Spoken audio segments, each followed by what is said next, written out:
La semana pasada estuvimos hablando sobre los jubilados y los pensionados. Hoy también vamos a hablar de ellos, pero sobre la salud de los jubilados. Vamos a estar hablando sobre el PAMI. ¿Sigue siendo el monumento a la corrupción? Esto decía hace pocos días Marcos Peña sobre la herencia del PAMI.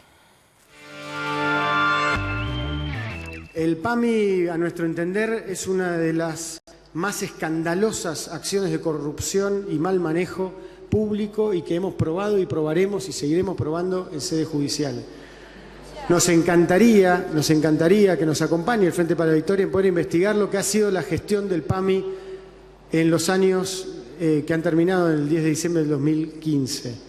Y muchos de ustedes lo saben porque lo conocen, lo que ha sido el mal manejo por parte del PAMI, la falta de prestaciones, una deuda de casi 5.000 millones de pesos, deuda de 5.000 millones de pesos para los prestadores y para el funcionamiento, y que estamos trabajando en sanear justamente para poder llegar a todos los afiliados del PAMI con mejores prestaciones, con mejores medicamentos. Insisto, no se enojen con la realidad. No se enojen la realidad. Ustedes eligen defender a Di César y yo se lo respeto. Nosotros creemos que eso ha sido una gestión corrupta, que lo hemos denunciado en la justicia. La mayor herencia en cuanto a la corrupción, decía el jefe de Gabinete de Ministros. Se nos acompaña Carlos Regazzoni, director ejecutivo del PAMI. Muchísimas gracias por venir, Regazzoni. Buenas tardes. Más allá del número que ponía el jefe de Gabinete sobre la deuda con los proveedores, ¿cuánto creen que efectivamente desapareció del PAMI? Y yo creo que pensar en el 10% de su presupuesto anual, que es un presupuesto de 90.000 millones de pesos, entre 10 y 20% entre corrupción y desmanejo, porque también el desmanejo ha sido tan grave como la corrupción. O sea, está hablando que son más de 90.000 millones de pesos lo que dice que falta. No, 90.000 millones es el presupuesto por año. ¿Usted pero son 10 años? Sí. Bueno, la cifra sí no sé cómo hacerla, pero es una barbaridad, es un disparate, y además que el PAMI le sacó eso sobre todo a los jubilados de menores recursos. Porque cuando estudiamos, lo que vemos es que el PAMI puso más dinero en los jubilados de haberes más altos y de centros urbanos más desarrollados. Y puso menos plata, menos recursos en los jubilados de haberes más bajos y de los lugares más pobres. Perdón, ¿y cómo funciona eso? ¿Cómo lo identificaron? Eso lo identificamos haciendo un estudio muy detallado, afiliado por afiliado, y usando la encuesta permanente de hogares para cruzar el lugar de residencia, los saberes del afiliado, que son un dato, y lo que vimos es que el PAMI favoreció la inequidad. Y eso lo peor es que se traduce en cómo fue la salud, porque en estos 10 años los que menos mejoraron su salud de todo el país fueron los jubilados de haberes más pobres del PAMI. Son 2 millones de personas que prácticamente no ganaron nada de salud en estos 10 años. Y eso era la responsabilidad del instituto, justamente revertir esa inequidad. Nosotros siempre lo decimos. ¿Qué queremos? Queremos la mejor salud para todos por igual. Ese es el desafío que debíamos cumplir. Ahora sí, perdón, antes de avanzar, Diego, y vamos a preguntar obviamente más sobre la herencia y también qué cambió hasta ahora. Pero quería que le pongamos, Olivia, algunos datos, algunos números. Recién decía Regazzoni cuánto es el presupuesto anual, pero pongámosle algunos datos adicionales al PAMI. Sí, para entender la magnitud del PAMI, que es realmente un organismo enorme, si miras a cuántos jubilados cubre, son alrededor de 4.850.000 jubilados los que hoy tienen cobertura del PAMI. El presupuesto que se estimaba para el año 2016 era de 82.000 millones, como decía recién Regazzoni, va a llegar probablemente a 90.000 millones de pesos, y se estima que para el próximo año las primeras estimaciones son de que van a ser más de 100.000 millones de pesos los que se van a destinar al PAMI para el 2017. Mirás eso para ponerlo en comparación con algún otro presupuesto, es más o menos lo que tiene la provincia de Córdoba entera. O sea, el PAMI equivale a la provincia de Córdoba. Estamos hablando de uno de los distintos más grandes del país. Y es uno de los presupuestos más grandes del país, justamente. Diego, sí. Sí, no, hablaba de un procedimiento, ¿no?, de cruce de datos. Le pregunto si están depurados los padrones, porque uno de los nichos de corrupción era precisamente hacer tratamientos de personas fallecidas. Claro, se encontró en los padrones más de 400.000 personas por las cuales se pagaban 300 millones de pesos anuales en tratamientos médicos inexistentes. ¿400.000? Claro. ¿Esos eran casos de corrupción o era que funcionaba mal el registro?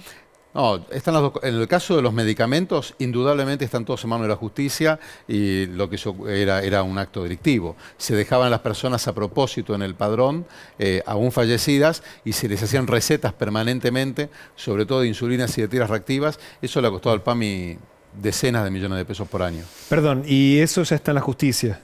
Sí, ya hay casi 100 denuncias penales federales radicadas, hay 22 personas detenidas en todo el país, se hicieron más de 100 allanamientos en farmacias, se allanaron una imprenta que fabricaba troqueles, 2 imprentas que fabricaban troqueles. La verdad que la justicia está trabajando mucho. Cecilia. Sí, pensaba, él hablaba de ese sistema de corrupción.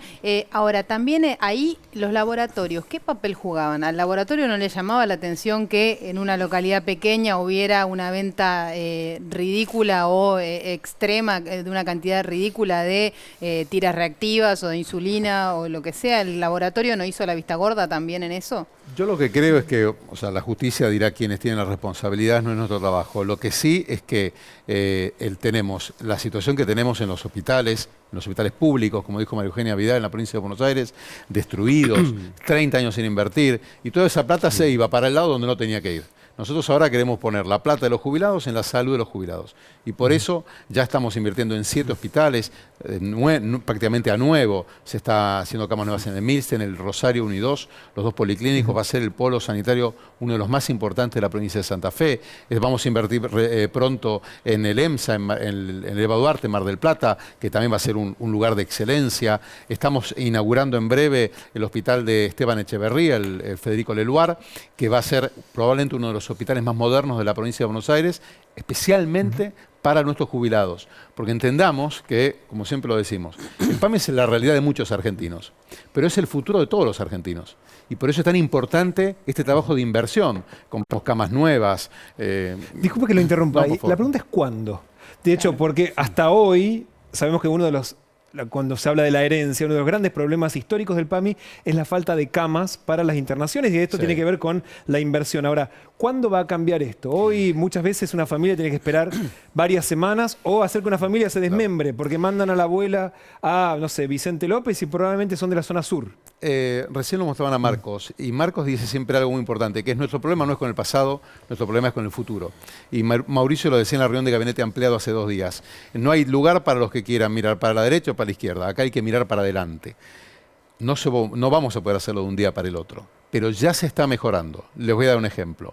Las autorizaciones para medicamentos oncológicos, cuando llegamos habían protocolos que estaban desactualizados, y eso era un trastorno para la gente con un tumor. Los expedientes viajaban en camioncito por todo el país y se autorizaban en Buenos Aires. Se tardaba más de 3 meses. Ahora, Perdón, 3 meses para autorizar un medicamento para pero alguien que tiene cáncer. Así es. Y hoy cambió eso. Eso cambió, ahora se hace en 15 días. Se hace con un sistema informático. Está mejorando el sistema, hay que mucho más. Estamos invirtiendo en historia clínica informatizada, en la receta electrónica. Ya en breve todas las recetas del PAMI en todo el país van a ser sin papel. Esto va a ser mucho más simple para el afiliado, para su familia también, porque muchas veces el jubilado tiene que ser ayudado por sus hijos, para que haya menos trámites y para que haya mucha más transparencia. Y obviamente para ser más eficientes en Carlos, esto. Santiago, sí. quería preguntarle si se crearon 350 puestos nuevos y que eso, según leímmo en Página 12, una nota que hizo Miguel Jorquera, implica la misma plata que se iba a destinar a los medicamentos recortados. Sí, no, yo lo leí, la noticia esa estaba completamente inexacta. El PAMI, cuando nosotros asumimos, tenía 2 estructuras, casi idénticas en tamaño. Una era como el PAMI de siempre y otra el PAMI, el invento de los 10 años del kirchnerismo. Nosotros lo que hicimos es justamente volver a la estructura tradicional que tiene el PAMI y no se aumentaron. Al contrario, el número de trabajadores del PAMI hoy es el mismo que había antes. ¿En dónde se aumentó? En enfermeros. Para el PAMI 1, ¿Pero no son PAMI 2. puestos jerárquicos? No, la mayoría son puestos jerárquicos. Ahí, en cantidad no aumentó ninguno. A ver, el artículo de Página 12 que hace alusión Santiago hablaba de un cambio de organigrama, concretamente, y hablaba de puestos jerárquicos. No, Sí, con salarios que eran Y de salarios más de de 150 de hasta 161.000 No, ese es el pesos. salario del director ejecutivo, que es en bruto, ¿no? No es 800.000 pesos por mes, se estaba hablando. No. Nosotros, en los puestos jerárquicos, reitero, había 2 organigramas, se había duplicado. Acá se hacían, por ejemplo, habían 3 lugares donde se compraba. Nosotros lo que hicimos fue dar vuelta a esto y ponerlo en su lugar. Nosotros cambiamos la estructura tradicional del PAMI, queremos que es mucho más moderna ahora. La cantidad de dinero que se gasta en empleados es exactamente la misma que antes. La proporción de presupuesto que se gasta en empleados es la misma que antes. Hacia el final de año eso va a haber reducido. Y si ampliamos, por ejemplo, le cuento, el PAMI tenía, para manejar el 40% de los remedios de la Argentina, una maestra jardinera con orientación a música y no tenía nadie en el departamento de medicamentos. Perdón, ¿a qué se refiere con eso? ¿Que era Sí. una maestra de música? Era la persona que estaba a cargo de manejar el financiamiento del 40% de los remedios de la Argentina. ¿Y lo hacía bien? Bueno, queremos que no, porque encontramos todos estos desmanes, más otros problemas graves en la parte ya más clínica de los medicamentos. Nosotros ahora armamos un equipo para manejo de medicamentos. El PAMI tenía 0 auditores y genera 20 millones de prestaciones por mes. No había ni un auditor. Generamos un equipo de auditoría. El PAMI tenía para sistemas 4 personas. Imagínense que es incomparable, así es como estaban los sistemas. Ahora armamos un equipo para sistemas. El PAMI no tenía enfermeros hacía años, era un reclamo del sindicato en el caso del PAMI 1 y PAMI 2. Había un reclamo de años en el Milstein y por eso habían camas cerradas. Lo mismo en el Español. Igual de Regazzoni, evidentemente hay mucho que todavía el afiliado no lo ve porque es un proceso largo, pero hay algo que todavía sí se ve que tiene que ver con la enorme demora que tiene un afiliado para lograr, por ejemplo, que le den un turno, en especial en el interior, donde las cosas no cambian de un día para el otro. Ah, sí. Entonces, el que nos está viendo ahora desde Córdoba, Mendoza, en Tucumán... Y desde el Gran No, Buenos Aires también. también. La diferencia entre un afiliado en el segundo cordón del Gran Buenos Aires o en el tercer cordón versus alguien que se atiende por PAMI en Capital Federal es enorme, ¿no? Sí, la pregunta es ¿cuándo van a ver una diferencia? O sea, ¿cuándo va a dejar de tener que esperar 1 o 2 meses para que lo reciba un especialista? Pronto. Vamos a cambiar ahora. Primero, el problema es de capacidad instalada. La Argentina tiene la mitad de las camas de hospital que necesita, sobre todo en el conurbano, donde la cantidad de clínicas es menor.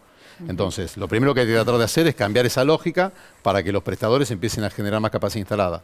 Además, estamos invirtiendo. En Esteban Echeverría vamos a hacer una obra de 100 camas en el Lucio Meléndez. Estamos ya haciendo una obra y vamos a agregar más camas en el Hospital Gandulfo, en Loma de ¿Cuántas Zamora. camas faltan? Y casi el doble de las que hay. ¿Y cuántas son las que hay? Ahora no lo sé exactamente, pero no lo sé exactamente. No, para calcular, digamos, cuántos años de inversión, digamos, cuántas camas por año deberían No. hacer para que cambie la situación. Las cantidades de camas que hacen falta tiene que ver con el modo en el que se las usa. También encontramos otro desmán, que es que habían pacientes que tenían que estar internados 3 días y están internados 20 días. Porque se demora la prótesis, porque no aparece el anestesista, porque no se lo quiere internar, porque es mayor negocio tenerlo internado. Entonces, uno no solamente tiene que invertir en camas, sino tiene que invertir en cambiar la forma en que se atiende a los pacientes, para que eso sea más acorde a lo que era hacer la medicina hoy en día, que te puede resolver un problema en 2 o 3 días, algo que antes demoraba 2 o 3 semanas. Ese cambio es el gran cambio en el sistema sanitario que estamos tratando de llevar adelante desde el instituto. Ahora, el sistema está desbordado tal como está, con una población que envejece. ¿Cómo van a hacer? Digo, ¿sería todavía más lo que se necesita? ¿Es más crítica la situación? El PAMI es una de las instituciones que mejor posicionado está en el mundo para dar respuesta a ese desafío que lo tienen todos los países. O sea, lo que vos estás mencionando es algo que tiene un problema que tiene Estados Unidos, España, Francia, Alemania. ¿Los países desarrollados o en vías de desarrollo? Los países desarrollados o en vías de desarrollo. La ventaja de tener el PAMI es que la Argentina tiene una cobertura universal de salud como muy pocos países de nuestro nivel de desarrollo tienen. Sí. El punto es que hay que llevarlo a que sea eficiente y a que la plata vaya donde tiene que ir. Y después, por supuesto, trabajar en mejorar los procesos médicos. Pero a propósito de lo que dice ella, en algún momento hay una frase que creó polémica, que usted dijo que las personas de 65 años están en buenas condiciones y pueden seguir trabajando. Y se abrió una puerta ahí a la posibilidad de aumentar la edad jubilatoria. ¿Usted puede afirmar taxativamente que este gobierno no va a cambiar la edad jubilatoria? Yo nunca me referí a la edad jubilatoria, siempre me refiero a un hecho médico, que es que una persona que tiene 65 años tiene entre 20 y 30 años más de vida por delante. Todo ese tiempo lo va a pasar... Yo no dije que lo dijo usted, dije que no, se abrió una no. puerta porque en aquel momento se generó una polémica pero por sé eso, que ¿no? una polémica que fue más periodística que en la realidad, digamos. De hecho, Marcos lo desmintió perfectamente. Lo importante... Y lo que quisiera transmitirte es que una persona que cumple 65 años y que ingresa al PAMI va a estar 20, 30 años más. Con lo cual, el PAMI tiene que mejorar tiene que cambiar su lógica. Hay que trabajar más en las medidas preventivas, en las medidas sociales, en el turismo, en la promoción del deporte, de la actividad física, la actividad social, la actividad sobre todo solidaria, para eso lo estamos haciendo, porque la persona va a estar muchos años utilizando el servicio del PAMI y muchos años de vida que hay que prevenir deterioro cognitivo, problemas cardíacos, etcétera. ¿Cómo impacta en el PAMI los nuevos números de la pobreza? Se supone que hay más jubilados pobres, ¿no? Sí, la mayoría de los pobres en realidad, las personas pobres son chicos, son jóvenes, menores de 15 años, pero indudablemente hay un grupo grande de jubilados pobres y un poco lo que decía al principio, creo que el gran desafío es generar nosotros igualdad, dándole a los que más lo necesitan todo lo que necesitan. Y no utilizando los recursos para cualquier cosa.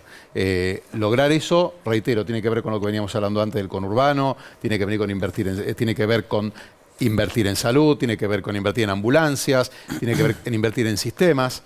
Por ejemplo, nosotros ahora estamos generando una historia clínica que va a ser única, informatizada por internet, para todos los afiliados del PAMI en todo el país. Eso es un enorme avance desde el punto de vista médico y eso genera equidad. Lo mismo los medicamentos, el plan de oncológico. Por ejemplo, Argentina tiene niveles muy graves de mortalidad y de enfermedad por cáncer de mama, por cáncer de colon. Todo eso, que son tumores que generalmente ocurren en gente mayor, hay que prevenirlos antes. ¿Por falta de detección o por falta de atención y el tratamiento? Sobre todo por una detección tardía. Cecilia.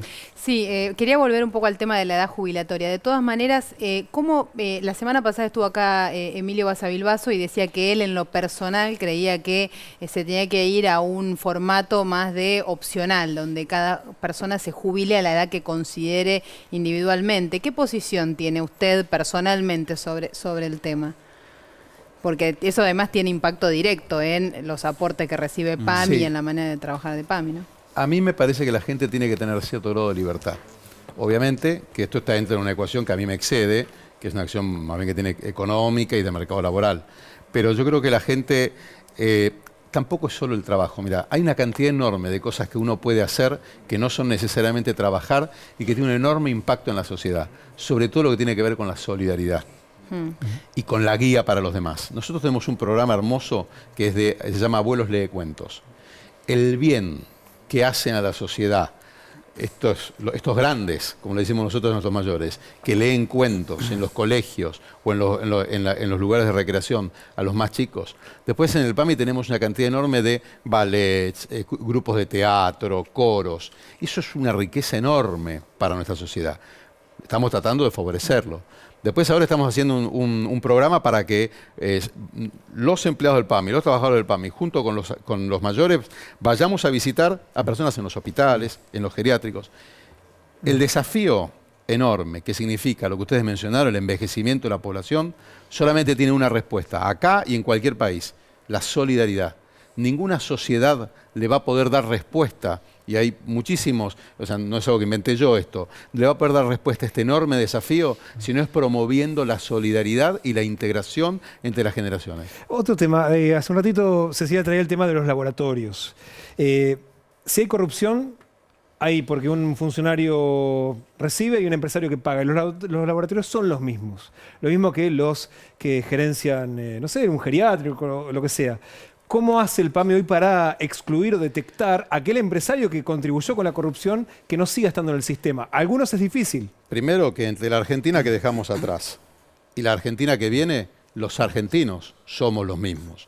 Entonces me parece que acá los primeros que, como decía Mauricio, el cambio lo vamos a hacer nosotros mismos. Toda la sociedad cambiando y entendiendo que hay un futuro que tenemos que darnos de una Argentina mejor y una parte sustancial de eso es la transparencia. Respecto después, nosotros tenemos que poner mecanismos de control y hay que darle más nivel a la forma en que se gestiona. Para eso son los sistemas, para eso hicimos un convenio. Igual está bien, o sea, pero eso es hacia adelante. La pregunta es hacia atrás. Si van también a perseguir a empresarios que hayan contribuido a actos de corrupción. Lo va a hacer exactamente la justicia. Nosotros lo que hacemos es ponemos. El PAMI tiene más de 20.000 millones de datos. Es una base de datos enorme. Esos datos están a disposición de la justicia y de hecho son ellos los que están. Nosotros hicimos dos cosas en temas de transparencia que creo que son importantes. La primera, repusimos un fiscal federal penal dentro del instituto, como solía haber y que hacía varios años que no había, que estaba vacante. Ahora hay un fiscal federal penal en el instituto, que es poder judicial, absolutamente autónomo. Además hicimos un convenio con la Unidad de Inteligencia Fiscal, Financiera.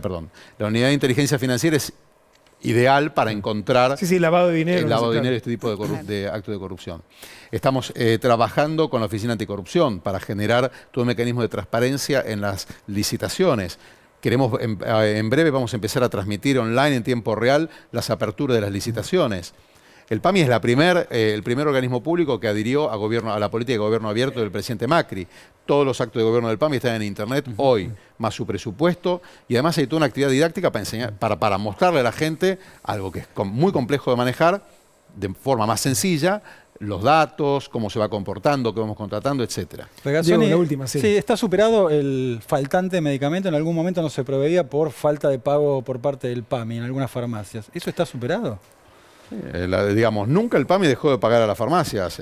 Bueno, eso decían las cámaras farmacéuticas, no lo digo yo. De hecho usted dijo que tenían que poner el hombro los farmacéuticos en algún momento. Porque nosotros no vamos a convalidar un aumento de precios que pone en jaque el acceso a los medicamentos. Entonces, cuando asumimos, lo primero que fuimos claros con todo el sector, tanto con laboratorios como farmacias, es que nosotros vamos a defender el bolsillo del jubilado. Y defender los fondos del PAMI también es defender el bolsillo del jubilado. En ese sentido es que todos tenemos que poner el hombro. Nosotros haciendo nuestro trabajo, combatiendo, dando mecanismos de control, generando un mecanismo más transparente.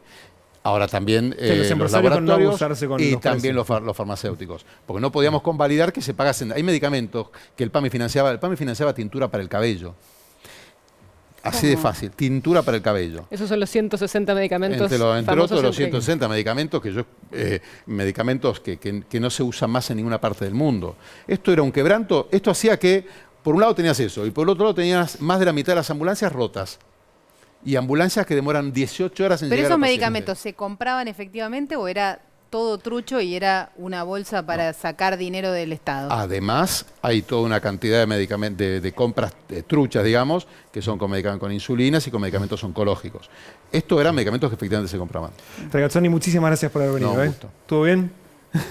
Gracias por... No, es que es feriado. Para hacer un feriado. Hicimos venir un feriado, es Muchas verdad. gracias de nuevo. No,